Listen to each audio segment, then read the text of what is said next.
If we were to have a podcast, I think I'd start with an introduction. Oh, an introduction. Okay. Hi, you're listening to If We Had a Podcast. Hi. You want to do? I'm Kristen. And I'm Joe. And let's take a minute to introduce each other. I'm going to introduce you to Joe. Joe, I don't want to give away Joe's identity too much because I can envision people wanting to massively stalk her. But I will say she's the coolest 14-year-old I know. And she makes me laugh and she's really funny. And if she does not become some sort of like artsy theater something at some point in her life, I am going to be completely surprised. And if there's anything she's taught me, it is that she continually surprises me. So I guess we'll see. Okay, wow. I don't know how to beat that. This is Kristen, or as I will refer to her as Mom, because she is my mother. It's true. And she is the best mother I have ever known of all time. And she is the best of them all. And she's cool. We have a disclaimer. We're going to offend some people. We're sorry if you are offended by anything we say. P.S. We're humans. And I don't know if we'll offend someone. And we really don't want to. We hope we don't, but things happen. Also, we're not trying to be the next big podcast. I'll stutter. There'll probably be some background noises. We may mess up because that's kind of how life works. It is. It is. So welcome to our first episode of If We Had a Podcast. So every episode, we'll talk about the things we'd talk about if we had a podcast. But guess what? We have a podcast. We do have a podcast. It's true. Joseph Fink says it's true. Joseph Fink says it's true, so it's true. Sometimes it'll be random topics, questions from listeners, maybe just our only listener, but mostly we'll be winging it. And Joe, you want to tell us what this episode is about? This episode is about me and my mom's struggle with perfectionism. That's true. Oh, I do have to add on to our disclaimer. Because we're not trying to be the next big podcast, you might hear background noise and stutters and filler words. Did you? Yeah. I was like, the whole entire bit. That was my whole entire bit. Okay, you can cut that out. No, read this. We're not trying to be the next big podcast. I'll stutter. There may be background noise. We may mess up. That's life. I like it. Thank you for saying that already. Welcome to episode 1. Speaking of perfectionism. Steve, you have to fix everything. He will. He's the best. All right. Well, you want to start us off? Okay. What does perfectionism mean to you? It's like everything I do, I think it has to be perfect. And I always try to make it perfect. And if it's not perfect, I get very upset. I have this most with when I speak because, that whole stuttering thing I do, which I hope I won't do too often. Also, it is possible that I have spent over an hour drawing a single circle one time in 3rd grade. I can tell you a story about Joe and her perfectionism. The truth is I could tell you 257 stories, but I will tell you one. When Joe was in 4th grade and she was 9 years old, I was on a trip to see my brother who had been in an accident. And she called sobbing hysterical because she couldn't get one problem figured out on a math homework and was screaming that she was never going to get into college over and over and over. So I was positive that was true. We still don't know. She's only 14. She still might not get into college. I guess we'll find out. Oh, wow. Okay. I'm just joking. Of course she will. She's awesome. But her perfectionism definitely runs deep. And what are some things you've done to work through that? I went to therapy, which helped. I got lazier. It was really insightful. I got lazier, so I had less effort to make everything perfect. I think that really helped. Yeah. Was just being really, really lazy. I think therapy definitely helped. You have a lot of tools in your tool bag. They made this great chart where you had to, on a scale of 1 to 10, talk about what are a crisis that would be a number 1 crisis, like I can't find my backpack, or a number 10 crisis, as in there's been an earthquake and the roof has collapsed and I'm trapped under a desk and I don't have my cell phone and I can't reach my mom. And what is your reaction? Your reaction seems to be a 4. Is that in line with what kind of crisis this is? And she practiced that a lot. She did a really good job putting that practice into place. It was really impressive. And I think she created some good habits. Yeah. So what's some experiences you have had with this beautiful perfectionism that we have? For me, perfectionism is different. I definitely accept that I mess up in front of people often, like every single day, many times a day. But what happens on the inside of my head while I'm living my day-to-day life is where I struggle with perfectionism is, I'll see the way someone else is wearing an outfit that's similar to mine, and then I'll, criticize the way that I wore those pants or the way I laced those shoes or the way I said that thing or the way that I did an intro to a conversation or a podcast. It's the self-talk that really controls my life, laying in bed at night, reflecting about my day, what I could have done better. And while I think that sometimes it helps me in the future address those situations the way I would have wanted to the first time, in those moments, it's painful and illogical half the time. But I, every day, just work to be a little bit kinder to myself. I think we might need an episode about that because we are not kind to ourselves. We are not kind to I'm ourselves. not, Joe's not, women aren't. Typically, most of the population is not kind to themselves while we are kind to others. Mm-hmm. What's some advice that you would have for somebody if one of your friends came to you at lunch when you're trying to relax and you never can because everybody needs you because you are pretty awesome? If someone said, I just can never feel like I can do anything right and I don't want to try anything new because I'm afraid I'm going to fail, what would you tell them? I would ask them what would be the bad part about trying something new. And often, because this has happened before, they'll say, well, everyone else will hate me. And I'm like, well, if someone messed up in front of me, I would not hate them. I'd be like, oh my gosh, look it, they're human. Worst comes to worst, if I'm having a bad day or if I'm a bad person, that's not who I actually am. But I'd be like, oh, I'm better at them than this. I wouldn't hate them. Yeah, maybe they have some improvement, right? We all have some improvement. I work in a field with a lot of perfectionists. At my place of employment, we take a personality assessment, and I'm pretty sure perfectionists make up half of the population at my employer. And we all experience that really differently. Sometimes we talk about what that's like for each of us. And I've been told, that no one could tell I'm a perfectionist because I have no problem giving a first version of something. Whereas some of the people I work with who are perfectionists, they won't give an assignment or a project until they have reached their final version. Where I see turning in the first version, I know it's going to be sucky, but I'm going to get some feedback that'll make it be even better. That's where my perfectionism comes into play, is utilizing the strengths of others around me to make sure everything I do is even more perfect, which can be stressful because sometimes I wish I could just accept my own work and, be confident in that. Something I can strive towards. And there'll be sometimes when you come home and you're just like, I did not do this thing well. What would you say are the top 3 things you criticize yourself on? My hair. Really? Okay. Since this is a podcast and I have to help you visually see what her hair looks like.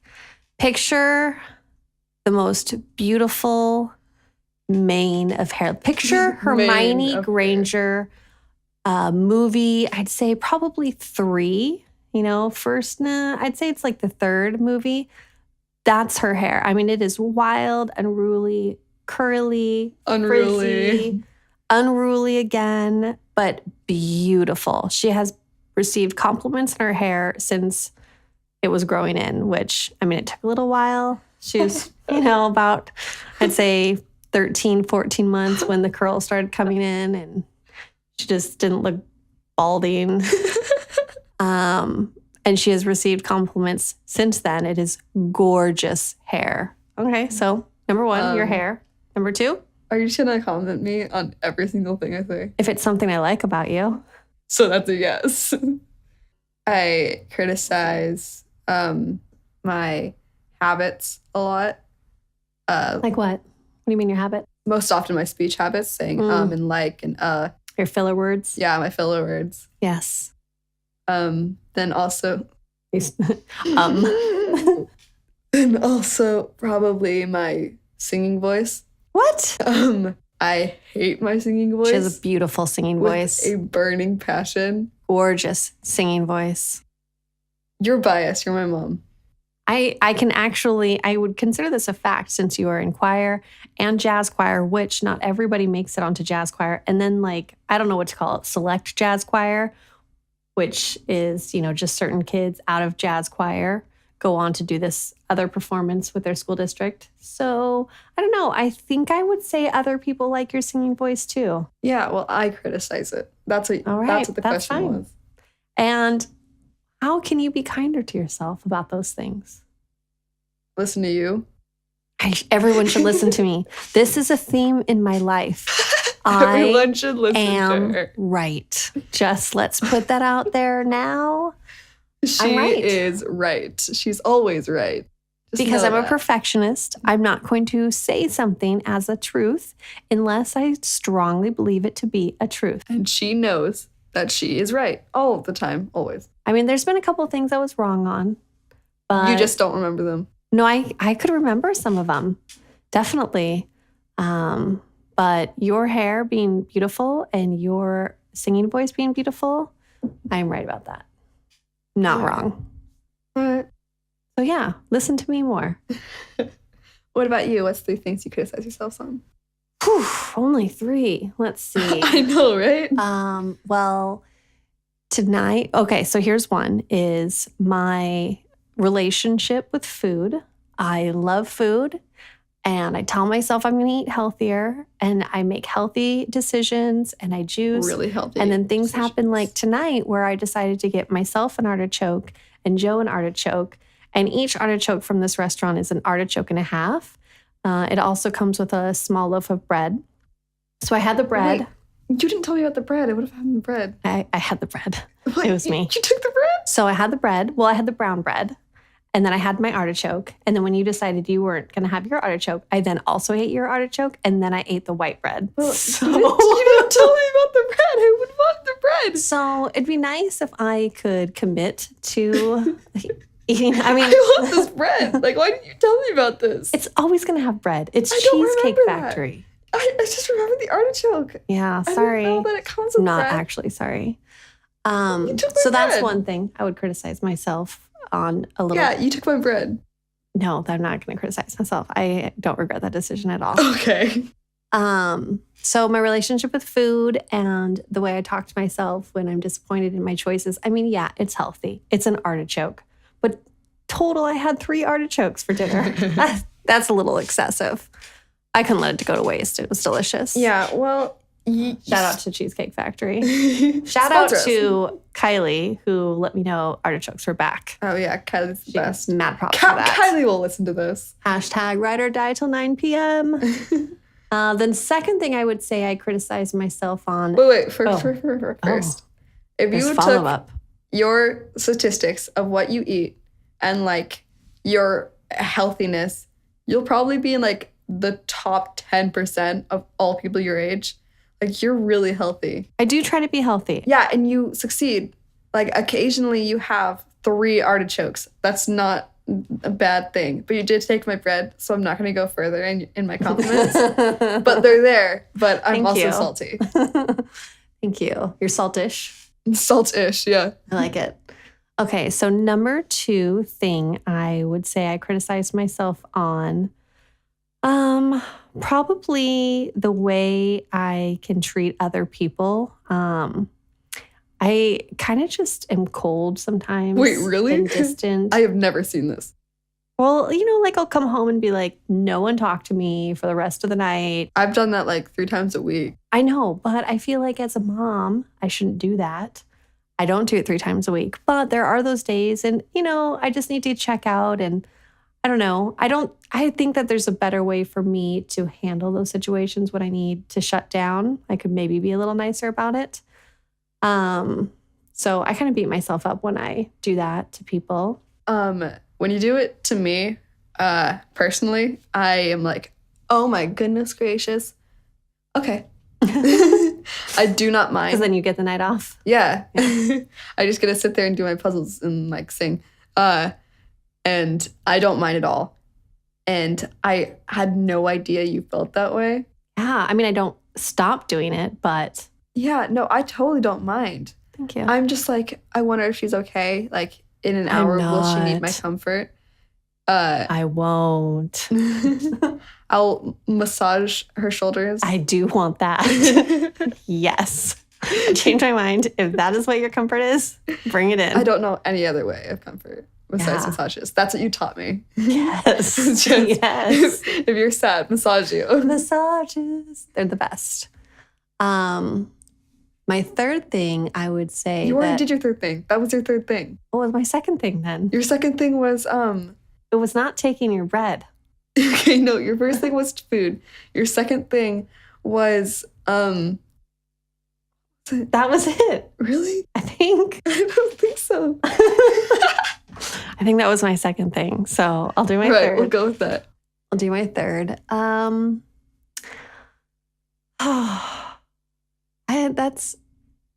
That's a hard one because I feel like this is where the perfectionism comes into play, where I feel like if I can only say 3, I need to say the 3 most important ones to me.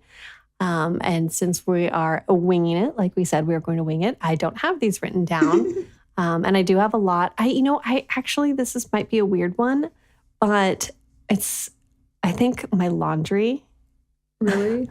You do your laundry a lot.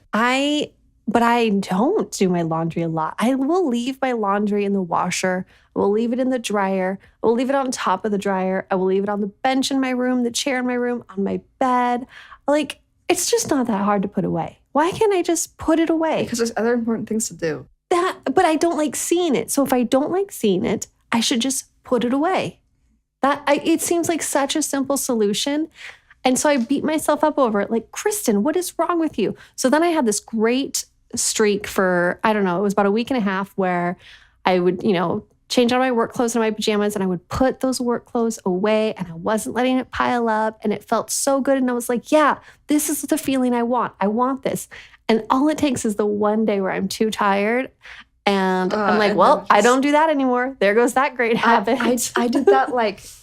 And then I'm so mad at myself. Like a whole entire month after the whole spider thing happened, where you convinced me that there was like so many spiders in my room just because I didn't do my laundry. Yeah, that's an episode we're going to have. We have it on our list, Lies We Tell Our Children, where we would like to hear from our listeners. And I'm still angry. And I can confess some of my greatest lies. And so this is a teaser for that. There will be a lie about a spider. And it is amazing. It's probably one of my best lies ever. Yeah, I see that. We might need to have a whole episode about lies because Joe has the worst lies ever and they are hysterical. I tell you, you think I have the worst lies ever. But in reality, those are lies I'm hoping you find out. So no, then she's covering. The big lies you don't actually No, she's the worst liar. You just don't know. She is the worst liar. Yeah, I'm the worst liar. And when she finds out things that she thought she got away with, she's super bummed. And we're like, no, we've been making fun of you behind your back for a few years now. Good parenting. Yeah, I think so. Yeah. Another one of my worst habits. I have a lot of bad habits. I think that was my number 2 thing or something like that. But it was one of my nails. I know. Your sister too. Yeah, we just destroy our nails. We just rip them to shreds. The hangnails you create. Oh my gosh, it's like a habit to create hangnails and then pull them off. And it's my least favorite thing I do. And I don't know why I don't stop. Maybe also the way I drink water. how loud I am when I drink water. She does drink louder. I drink You really drink louder. loud. She drinks louder. Than everybody Louder else. water. Louder water. Water louder. Yes, she does indeed. Or I get called out in choir and PE all the time for my joints. She does. The popping of my joints. Pop her joints a lot. I pop all of them. My toes, my I fingers. think habits are fun though. Habits kind of make us unique.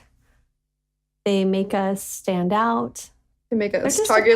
a part of us. I think habits, I mean, I'm not a huge fan of your nail habit because you put yourself in some torturous pain sometimes. She did this whole ingrown toenail thing to herself once that was awful and so swollen and red. And her sister did that to herself as well. And I've never been a nail. And you still haven't gotten me a Biter. Band-Aid. I And you said that know. you would like 3 hours I ago. know. This is another topic. Great parenting. I am the world's okayest mom. I have the shirt to prove it. Yeah, she has a So- shirt that actually says that. It's great. So that makes it true because I own the shirt. Should we give a shout out to our sponsor? Oh yeah. Okay. So shout out to our one fan, our one listener, our sponsor, our producer, and our tech editor, Stephen Baxter. No, cut out the last name. Remember? Steven. He's like Cher. Just one name. Woo! Yeah, Stephen. This is all his stuff. Yeah, he's our sponsor because this is all of his stuff that he set up for us, but he's also our producer and he's going to edit out a couple parts where we messed up because we do that because we're human, but we also want it to sound perfect because we're perfectionists. Yeah. Also, by the way, if you're wondering why this happened, why we came up with this brilliant idea, PodCon. Yes, go to PodCon. We'll be there, not as like special guests, but we'll be in the audience Yeah, somewhere. we go as attendees, yeah. not as speakers. Yeah, no, We we're speak not to each other, but Yeah. that's really about it. And like we're just driving home and we're like, we could make a podcast. If we were to have a totally could. podcast, what would we do? And then we're just like, well, yeah. And Why not us? then we called up Steve. And it was great. Yeah. Thanks, Steven. You're the Thank best. you. Thank you to our producer, sponsor, fan, listener. Who's Editor. sitting on the floor behind us. He got us liquids as well. Yeah. If you've heard us drinking, I was drinking wine and And- Joe was drinking water. Yeah. You probably heard me more. 'cause He we're a provided really that as loud well. drinker. All right. Well, I think that wraps up our first episode This is crazy. of If We Had a Podcast. So, if we had a podcast, I think I would talk about perfectionism and kindness on the first episode. We didn't really talk about how we can do better about self-talk, but maybe we can go into that a little bit more. Yeah. Part two. Well, we learned that I just need to listen to you and that everybody needs to listen to you. Everybody needs to listen to me. Everyone, PSA, Listen to listen Kristen. to Kristen. All right. Thank you. Thanks for Thank being here you. with us.